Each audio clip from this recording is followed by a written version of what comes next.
Okay, we're in Revelation chapter 17, and we're going to be asking a question with regard to a person that John the Revelator tells us about.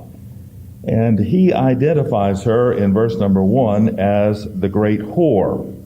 It says in verse number 1, "There came one of the seven angels which had the seven vials, and talked with me, saying, Come hither, and I'll show you the judgment of the great whore that sits upon the many waters."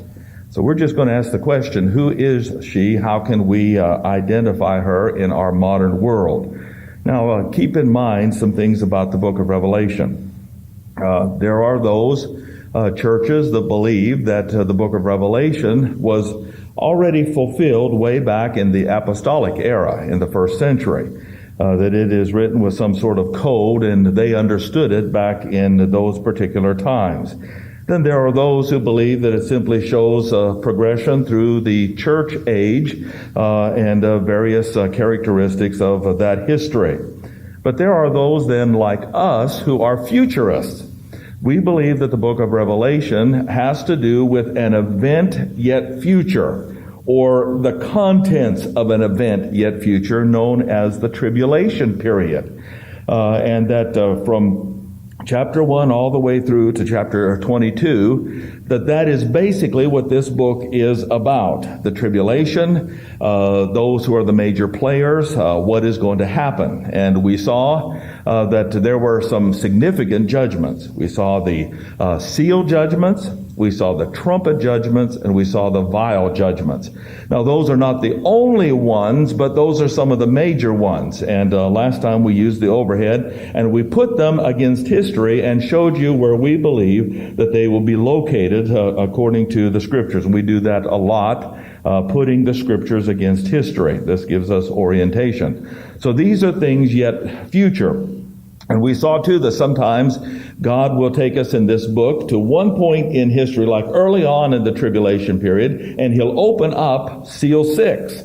And seal 6 takes us all the way to the end of the tribulation, 7 years later, and shows us Jesus Christ coming in the Battle of Armageddon. Now, here we are in the middle of the book in chapter 17, and it's taking us back in time. We believe, and we might as well state it right on, that this great whore is the Roman Catholic Church, and that she plays a major part in the tribulation period in influencing the world, but especially in helping Antichrist to rise to power. Since Vatican II, there has been this ecumenical move, and there has been this aggressiveness and assertiveness with the Roman Catholic Church, especially in Western Europe, which is where the 10 nations will come from that Antichrist will use. And there is influence and power and so forth in directing these nations. Now, the first thing we want to see about this is that God has judgment for her. That's what it says. I'm not going to show you the great whore. I'm going to show you the judgment of the great whore. Now, the judgment is found at the end of the chapter in verse number 16. "And the 10 horns which you saw upon the beast." Now, the 10 horns are 10 kings. It tells us over here in verse number 12. 10 horns which you saw are 10 kings, which have received no kingdom as yet, that is, at the writing of Revelation, but will receive a power as kings 1 hour with the beast, a short time. And he pulls together these 10 kings. He conquers other kings. By the end of the tribulation, he has the whole world under his spell and power, and so forth. But the interesting thing is, this guy doesn't show much appreciation. Even though we believe that the Catholic Church is wrong in what she teaches, this guy uses her to the max. And what I mean by that is, just as soon as he rises to power and controls enough of the world to then begin his own hidden agenda, he burns her. Now notice verse 16. "The 10 horns which you saw upon the beast, these shall hate the whore." The reason being is that Antichrist is going to claim in the middle of the tribulation period that he is the Jewish Messiah. He marches from Rome, his headquarters there, of the 10 nations with his 10 kings. He marches down to Jerusalem. He goes right into the temple, according to 2 Thessalonians 2, and he declares himself to be God. But literally, he's sitting on the mercy seat in the Holy of Holies, declaring himself to be Messiah, the Jewish Messiah. The false prophet is the Hebrew high priest that helps him in the charade. But the Pope, of course, is claimed to be the vicar of Christ or the substitute of Christ. Now, Antichrist has got a problem. You see, if he is Jesus Christ and the Pope is the vicar of Christ and both are on earth at the very same time, what has to happen? One has to go. So, Antichrist has his kings and their armies and the nations involved to turn on the Catholic Church. These shall hate the whore and shall make her desolate, naked, eat her flesh, and burn her with fire. Now, right here we have indications as to her identity. The Roman Catholic Church is by far one of the richest religions that there is. They have gold. They capitalize on nations and people and that sort of thing. But Antichrist is going to make her desolate and naked. This is what the Roman Church has done since 400 AD, when they took over and became the state church of the Roman Empire.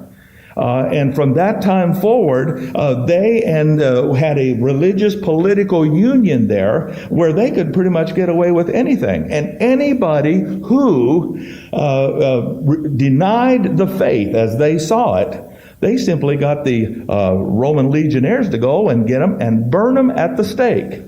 Now, that's where we have many of our martyrs. Some are beheaded, some are thrown to the lions and so forth, but many of them are burned. And note, shall eat her flesh. Now, this is a reference, of course, to what they call transubstantiation.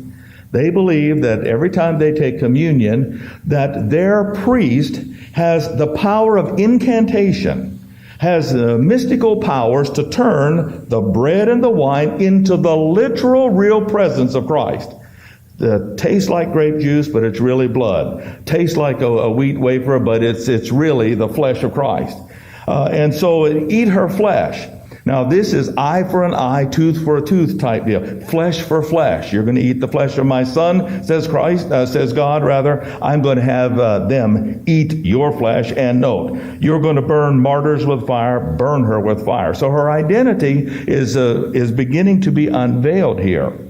For God has put it in their hearts to fulfill his will and to agree and give their kingdom to the beast. Okay, let's come back here to verse number 1. Now, down through the years of history, since Nimrod's Babylon, there have been many national religions, and we'd call them world religions because they would influence large segments of the world. And they were called by God whores or harlots. But note how this gal is termed. She is the great whore. And the reason being, here's Nebuchadnezzar's image. And we go from the head, which is Babylon, to the chest and shoulders, which is Medo-Persia, to the hips, which is Greece, to the legs of iron, which is Rome, and then to the feet of iron and clay, which is the revived Roman Empire. Now, we're not totally revived as to the Roman Empire yet, but I'll tell you what, we've had a good start. Was it 91 or 92? At midnight, January 1st, when the European Union solidified. And we have other nations that are being added. We now have the euro dollar. It now commands 40 to 46% of the world's trade. They have nearly 350 million people in the fourth largest economic bloc in the world. I understand in just a couple of years they're going to have a standing army. And they must, as nations forfeit their sovereignty for the central government. That's all coming. But this gal then is a gal who is the great whore, who is associated with revived Rome. Now, we know this, two reasons. One, she sits upon many waters. Now, if you come over here to verse number 15, it tells us who she is. He said, the waters which you saw where the whore sits are peoples, multitudes, nations, and tongues. This is a global church of great proportion. This is a universal church or a Catholic church. The word Catholic means universal. And so the Catholic Church here is involved. She sits in, there's not a place pretty much where she is not at least represented in what she is doing. Now, this also goes for the ecumenical movement. Think of the Vatican II Council, which calls for an attempt to bring all religions, whether or not they believe in Christ or not, all religions together under one banner. What religious leader is the one who has taken that initiative to have meetings where you have a shaman here, a medicine man, the Dalai Lama, and so forth, all religious leaders, hundreds of them from all religions, meeting together in this global unity, but as long as it's under the auspices of the Roman Catholic Church. It is the Pope. And this Pope has gone far to fulfill these particular prophecies in making the Roman Catholic Church a great whore. You see, the whore here is, of course, a symbolism spiritually. Those who went after other gods, taught false doctrine, were called spiritual adulterers or spiritual fornicators. There was no marriage here. It was, if you pay the price, anybody can have her, and that's pretty much what it is. So here she is being identified. But the poor thing about it, here, the pitiful thing, is that she's going to be judged. Okay, we come down to verse 2. Now here's another thing that identifies her as the Catholic Church. With whom the kings of the earth have committed fornication, and the inhabitants of the earth have been made drunk with the wine of her fornication. Now again, this is not totally fulfilled as yet. It will be in the tribulation period. But who or what is the only religion where in their headquarters they have an ambassador to the nations, and other political ambassadors come to them for advice on various things and issues? It's Vatican City. It's the Pope and the like. The kings of the earth recognize her as an entity to be reckoned with. And so therefore they send ambassadors to her, and they have ambassadors to go out and represent the Pope in the nations. But note what it says. They have been made drunk with the wine of her fornication. Antichrist has a peace platform, and one of the two religious leaders that are going to bring this about, one will be the Pope, and ultimately he will be killed in the midst of the trib, and then the false prophet.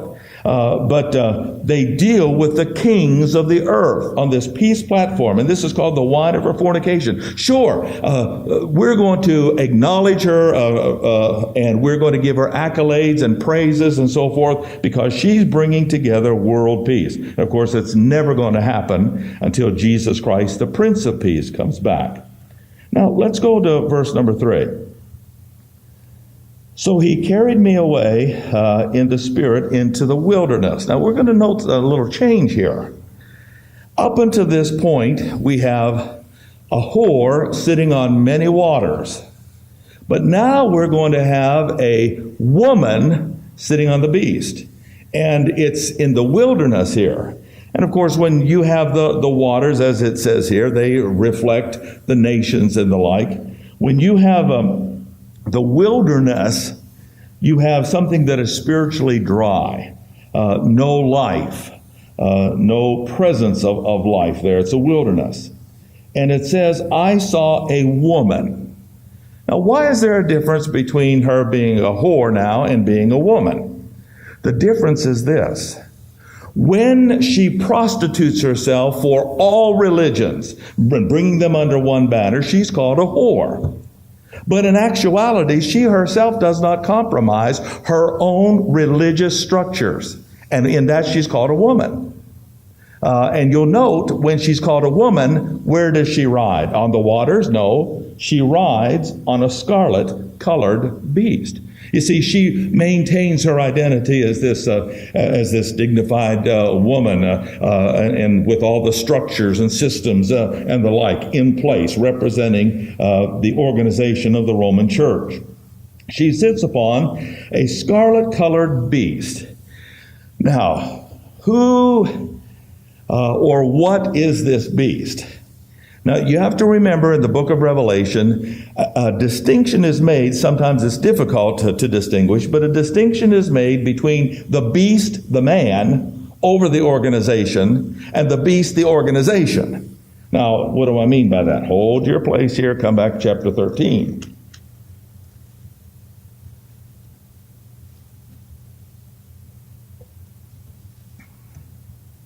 Here is the beast, the organization. I stood upon the sand of the sea and saw a beast rise up out of the sea. It's coming toward Jerusalem as John is standing here. He's looking west out over the Mediterranean, and this beast rises up, and he's looking straight toward the Western European Union, and they're coming this direction. And it had 7 heads and 10 horns. The 7 heads represent 7 geographical locations. There were 10, but remember, when Antichrist came to power, he rose to power on one of the horns in existence, took 3 more, and consolidated their land. So now, instead of having 10 horns and 10 heads, he consolidated it and made it 7 heads with 10 horns. We'll study that in the very near future. But the point is, if the toes of Nebuchadnezzar's image are revived Rome in 10 nations, and if Daniel's view of the 4th beast with the 10 horns is revived Rome and 10 nations or kings, then this is the very same beast. It's the revived Roman Empire. Upon his heads the name of blasphemy. What is the name of blasphemy on each head? The Holy Roman Empire. Now, mind you, this is not something I'm just concocting and the like. You can read any of the literature now in existence where people are bringing together a united Europe, and all of them say they are doing it in order to revive the Roman Empire. By the way, they weren't the first. World War II. They were trying to bring about a revived World War I, and they called him Kaiser. Now, what is Kaiser but the Germanic form of Caesar? Very same thing. As a matter of fact, even the Russians got their czars is Caesar. Their commissars are communist Caesars. That's exactly what it means. And you go all the way back to Napoleon and others, and they tried to have Western Europe reunited just like the revived Roman Empire. And what the European Union is now is reviving that empire. And so what we see here is the name of blasphemy is the Holy Roman Empire, that God somehow sanctions it.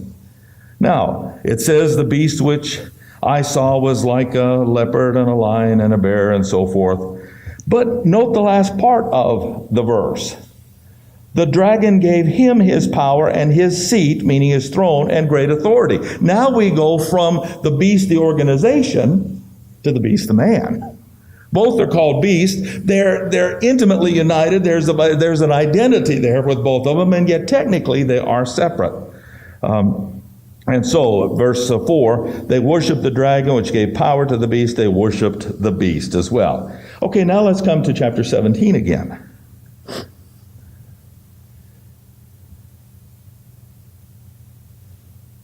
By the way, when I was unsaved and I played football, my nickname was the Beast. I was a defensive tackle, and I liked playing football. Matter of fact, I like defensive tackle better than offensive tackle. We were so small, we had to play both positions all 4 quarters. Those were the days I had hair and was in shape. Okay, well, that's... Yes, it's... Okay, let's come down to verse number 3. Now, in chapter number 17, verse 3, it's chapter 13, we looked at verse number 1, and it said that it came up and it looked like a leopard, a lion, and a bear with these heads. Now, all of a sudden, we see her sitting upon a scarlet-colored beast. Is it the same one? Yes. But now the entire beast is scarlet-colored. All of the nations that are peripheral to the 10 nations, plus the head and the 10 nations, they're scarlet-colored. Scarlet is the color of sin, of something that comes short of the righteousness of God. Come now, let us reason together, saith the Lord. Though your sins be as scarlet, they shall be as white as snow. Though they be red like crimson, they shall be as wool. And it is the falling short of the standard God has set. And it brings about sin and death. And believe you me, death is coming to this beast, both individually and organizationally. So that's why it's a scarlet-colored beast. It's full of the names of blasphemy, the Holy Roman Empire, having 7 heads, 7 geographic location, 10 horns. Antichrist makes the 4 horns states like the United States of America, one nation but states and the like. So, and if you'll come and note, whenever the woman is riding on the beast, she is called a woman, verse 7. And the angel said, why did you marvel? And I'll tell you the mystery of the woman and the beast that carries her. Now here's what happens. This is a symbiotic relationship, mutually beneficial. The woman rides on the back of the beast, and she brings power and draws attention to him. She's obviously a very beautiful woman, and her attire there is very beautiful and draws all this attention to the beast. But then the beast is the one who carries her along the way. So there's a symbiotic relationship, and both are benefiting from it up until the midst of the week. As soon as that happens, the woman is about to be burned at the stake. But note, verse 4, now the woman was arrayed in purple. This is the color of royalty. And of course, their papacy, their priesthood, thinks that they're the spiritual elite of the earth. That they somehow have replaced the Aaronic priesthood on earth during the dispensation of grace when there is no national priesthood anywhere, but arrayed in purple. But this gal too also has scarlet. She's arrayed in scarlet simply because she falls short of God's standard for spirituality, righteousness, and the like. She is decked with gold and precious stones and pearls. But now here's another, and by the way, these are the famous colors of their, we'll call it a sacerdotal group, their priesthood, in other words. They're ministers. But here's another good illustration which identifies her. The central feature of Roman Catholic worship is the cup. The central feature of their salvation is the Eucharist. Note what it says. It's unmistakable. Having a golden cup in her hand. Anytime you meet and have a Mass, you have the Eucharist. And their salvation is tied to that Eucharist. If you are out of graces with the church and they don't allow you to take communion and drink the blood of Christ, then you're not saved unless you get back right with them and are restored to drinking the cup. Of course, somebody that believes in the Pauline message of by grace through faith, we say, yes, though we take communion, it's symbolic, but we can believe in Christ and not take communion and still be saved. Can you say that? And of course, the Roman Catholic Church cannot say that. The way they are saved is by drinking that cup. And so, note what is in the cup. The cup is in her hand and is full of abominations, things that make God sick. It's not the blood of Christ that's there. It is Babylonian mysticism. It is wizardry where a man has this power to change the very substance of these elements into the substance of Jesus Christ in a literal sense, as they teach. And it's an abomination. God forbids cannibalism. God forbids the drinking of human blood. And yet in their service, they teach that it is human blood and the human flesh of Jesus Christ that they eat and drink. And that's why it's full of abominations. And note what else? Filthiness. This doesn't cleanse you of your sin. It causes compounding of your sin problems. Because each time you do, you're drinking the body and the blood rather, and eating the body of Christ unworthily. Because those who are worthy are those who are saved. And those who are saved have trusted Christ by faith, apart from any religious ritual or works. So, that brings us then to verse number 5. And it says here, "Therefore upon her forehead was a name written, Mystery Babylon." Now, coming back to Nebuchadnezzar's image. Nebuchadnezzar was the king of Babylon. Now, the history of Babylon takes us all the way back to Nimrod. Now, here's what happened with Nimrod. Nimrod took power. If you read Genesis 10 and 11, he took power. And his kingdom was Babylon. And he unified everybody into this one city-state, as it were. And he was their political leader, and he was their religious leader. Only, you know what happened with the confounding of the tongues and so forth. But before this happened, or confounding of the tongues, history tells us, and you can find it in several books that are on Babylon and so forth, but history tells us that Nimrod died. Now, this is gross, and I understand we're in a mixed audience here, and so I'll be very careful and tactful. But it's in the books, and it is in history, and I'm just going to tell you straight out what Semiramis did. Semiramis was the wife of Nimrod. And Semiramis claimed that Nimrod was a god, and I don't know how in the world she explained how he died, but she took his body, and his body then was cut up and scattered, all except for his sex organ. Now, this is the start of what we call the phallic religion, where obelisks and so forth around the world, once it was scattered, once the confounding of the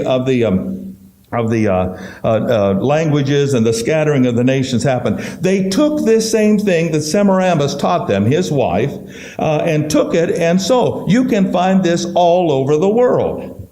As a matter of fact, if you look at our Washington Monument, and the people who erected it, excuse that is no pun, and I don't mean to be silly or gutter-tied. It just came to mind. Sorry about that. But there it is. That's what it is. And the people who put it up have as their symbol. You have a compass, you have the square, and you have a G in the middle of it standing for God. Now guess what that is? That is a picture of the sex act. And those people put it up because they trace their origins all the way back. You go back to Egypt and some of these various places, and you get the very same thing, because that's where they went. They scattered abroad and started worshiping the phallus. It started with Semiramis and Nimrod. Now, there were 2 of these obelisks in Egypt. And they were part of the city called Heliopolis, where there was sun worship, fertility gods, and so forth. One of the obelisks stands in Vatican City, One of the obelisks greets you as you come into it. Why? It's because the Roman Catholic Church is Mystery Babylon. They have the mysteries of their faith, the mystery of how the wine and the bread are turned into the blood and the body, the mysteries of the rosary, the mysteries of the Immaculate Conception of Mary, the mysteries of the Assumption of Mary into heaven when she died. She was just taken up and so forth. All of these are called mysteries. And I want you to note, verse number 5, upon her forehead was a name written, Mystery Babylon. And the hat of the Pope and the obelisk and other things, the incantation of their priesthood and the like, all take us back to Mystery Babylon and Nimrod and what happened there. By the way, Semiramis, after Nimrod died, had a child. And his name was Tammuz. Now, this is not the whale, though the whale was named Tammuz as well. But she claimed that it was the reincarnation, and that she had no relations with men. Now, is there a smack of something we've heard before? Well, if you go from this point where Nimrod, Semiramis, and Tammuz, point in history, and go back to the Garden of Eden, what do we have there but the seed of the woman? The seed of the virgin, or a conception without a man that was going to bring a champion to this earth. And she claimed that, Semiramis. And so much so that she claimed that she was divine and had these powers in bringing forth this son. And you know what they began to do at that particular point? Again, this is... you can go, and there are replete with documentation of this. But Semiramis and Tammuz began to be worshipped as mother and child from that point. Guess who has the Madonna? Guess who has the mother and child? Guess who has going through the mother to get to the son, and so forth? Guess who has an immaculate conception for the mother, and pretty much a part in the Trinity or the Godhead? It's the Roman Catholic Church. And this is why she is called the mother of harlots and abominations of the earth. So again, I saw, verse 6, the woman drunken with the blood of the saints and with the blood of the martyrs of Jesus. And when I saw her, I wondered with great admiration. There has been no one that has persecuted true believers in Jesus Christ more than Rome.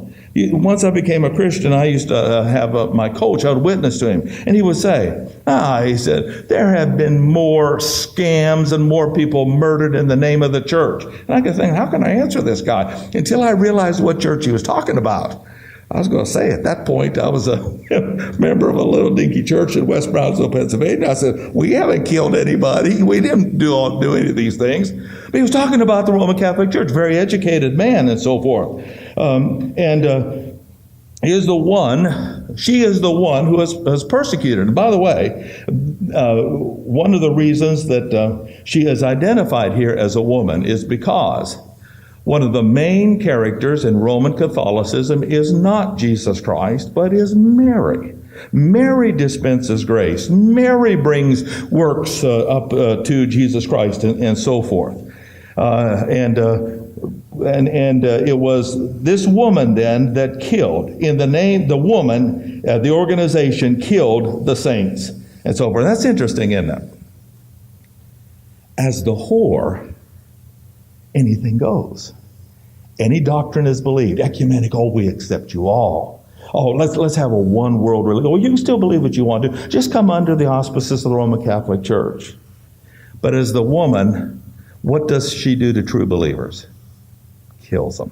The organization, the structure there. The whore accepts false religions under her banner, but as the woman, she executes true believers. As a matter of fact, we'll get here as to the relationship between the woman and Rome, the religion, and Rome, the city, their political power, in chapter 18. Let's just go there quickly. Verse 2, Babylon the Great is fallen, is fallen. In chapter 17, the first fall is religious. In chapter 18, the second fall is political. And it tells about what she did. But come down here to verse number 5. For her sins have reached unto heaven, and God has remembered her iniquities. Reward her even as she rewarded you, God. You sent true saints of God with an accurate doctrinal message, a clear-cut gospel as to what is reflected, what Jesus Christ and Christ alone accomplished on the cross. Give her double, according to her, in the cup which she hath filled to her double. Now, note, verse number 6, she is drunken in her cup with the blood of the saints and with the blood of the martyrs of Jesus. Give to her double. Add punishment to punishment. If you'll come to the last part of this chapter, verse number 20. Rejoice over her, you heaven, holy apostles and prophets, for God has avenged you on her. Come down here to the last part of verse 23. By thy sorceries were all nations deceived, and in her was found the blood of the prophets and saints and of all that were slain upon the earth. Okay, so let's come back here to with the time we've got remaining here to chapter 17. Now, let's look at verse number 8. Who is the beast? Well, the beast was something that was and is not. And then, according to the verse number 11, he is again. Now, what is that? That, of course, is the revived Roman Empire, or the Roman Empire. Because as we have it came down, and it's at its peak nearly in the time of Christ, and then afterwards, around about 400 A.D., it began to dissipate. It dissolved. But now we see it rising again. So it was, it wasn't, and now it is again. If you know the definition of is, what is. Verse number 8. And shall ascend out of the bottomless pit. Now, here is just a little bit of a tidbit that we believe that happens. The one that ascends from the bottomless pit, if you'll come back with me to chapter number 9.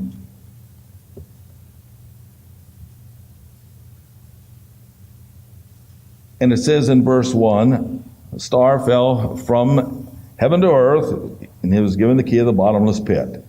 Opened the doors, and the horses and their riders came out, but one particular guy, they had a king over them, says verse number 11, which is the angel of the bottomless pit. His name is Abaddon or Apollyon, depending on the Hebrew and Greek, and it means the destroyer. So the beast out of the bottomless pit now is utilized in the first part of the tribulation to really consolidate the powers of Antichrist. And he does so not just with what the devil gives him, but the devil gives him another ally or an advocate in this war and battle. And his name is Apollyon. As a matter of fact, if you look here, it's with this guy that the two witnesses were killed. Come to chapter 11.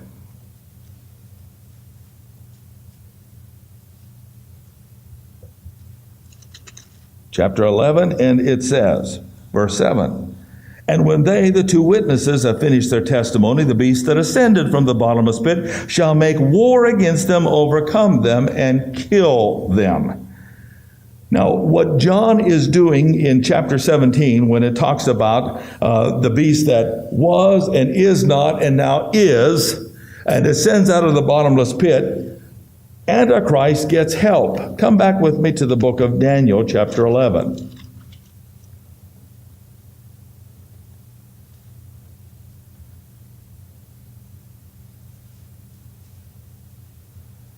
And verse number 36.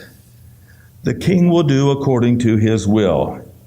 He'll exalt himself and magnify himself above every god, and shall speak marvelous things against the God of gods, and prosper till the indignation be accomplished. Now, the indignation, of course, what makes God really mad.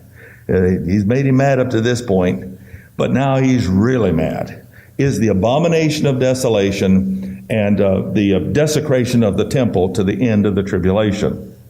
For that is determined shall be done. But here's how it's done. A beast comes up out of the bottomless pit. The beast is one of the four power angels first created: Lucifer, Gabriel, Michael, and now Apollyon. Apollyon did not fall in the original fall with Lucifer. Apollyon fell subsequent to that in the eruptions of the angels when they gave birth to the Nephilim in Genesis chapter 6. So he was placed in the bottomless pit, a place called Tartarus in the epistles Peter wrote. But now he comes up. Now here's Antichrist, verse number 37. Neither shall he regard the God of his fathers. Now, you will recall our study where we believe that we don't know Antichrist's last name. We don't know who he is. We'll be gone as a church before he'll be revealed. But I believe we know his first name, Timothy. And the reason we call him Timothy is simply because Timothy was both a Jew and a Gentile in one man. His dad was a Greek, and we have traced the lineage of Antichrist. He will be a Greek. But Timothy was also a Jew. Now, any Jew that sees Antichrist is going to realize, hey, this can't be my Messiah, because, just look at the Old Testament. It's filled with predictions that this guy will be a Jew. So we believe that Antichrist is both Jew and Gentile in one person. So when it says he doesn't regard the God of his fathers, he doesn't pay homage to Jehovah, except in outward appearance, nor the desire of women, nor regard any God. He magnifies himself above all. But note verse number 38. In his estate he shall honor the God of forces. Who is the God of forces? Apollion's name means the destroyer, the one who commands the forces. And a God whom is, that is, the and there, it should be translated, that is, a God whom his fathers knew not. Now, why wouldn't his Jewish or Gentile fathers know him, in his immediate past? Because he doesn't come up out of the bottomless pit until the tribulation period. So he is hidden from view. They didn't know about this guy or his name until he comes up out of the bottomless pit. And Antichrist said, he kills the two witnesses. Will you look at that? This guy is strong. And so he doesn't honor any God because he claims he's God, except the God of forces. Then with this God, says verse number 39, He does great things in his strongholds and the like, and he acknowledges him and increases him with glory, according to verse number 39. Okay, let's come back. We're almost out of time. Chapter 17.